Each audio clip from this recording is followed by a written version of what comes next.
Tolong bilangin sama si veteran, saya nempel-nempel dong sama Sarwenda. Emang kenapa? Mbak Neni ini kenapa? Gak happy hidupnya. Ruben Onsu ngegas tanggapi komentar warganet yang nyinyiri kedekatan veteran Peto dengan Sarwenda. Belum lama ini Ruben Onsu menanggapi komentar warganet saat melakukan siaran langsung di media sosialnya.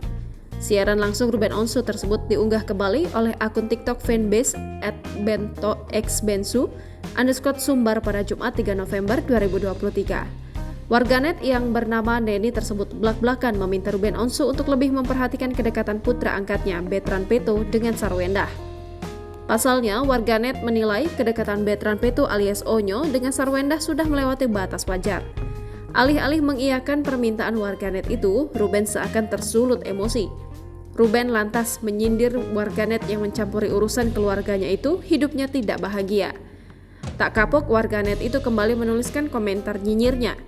Ia mengaku geli melihat kedekatan Onyo dengan Sarwenda yang berseliweran di media sosial. Warganet itu berdalih dirinya berikan komentar nyinyir karena sayang dengan Onyo. Kakak Jordi Onsu itu lantas memberikan contoh jika komentar nyinyir itu ditujukan pada warganet.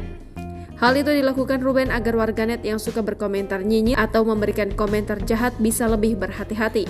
Ruben tak terima jika komentar nyinyir tersebut berdalih sebagai tanda sayang fans terhadap idolanya. Mbak Neni pacar ibu ini oleh komen-komennya. Tolong bilangin sama si veteran, saya nempel-nempel dong sama Sarwenda. Emang kenapa? Mbak Neni ini kenapa? Gak happy hidupnya. Kalau saya Mbak Neni jangan ngomong gelai. Kalau aku boleh nggak ngomong gelai, gue ngeliat muka lo, mau? Jadi penggunaan kata-kata juga harus benar ya. Yang enak kalau ngomong Mbak Neni, apalagi Mbak Neni udah jadi ibu. Kalau saya nggak gitu namanya Mbak Neni.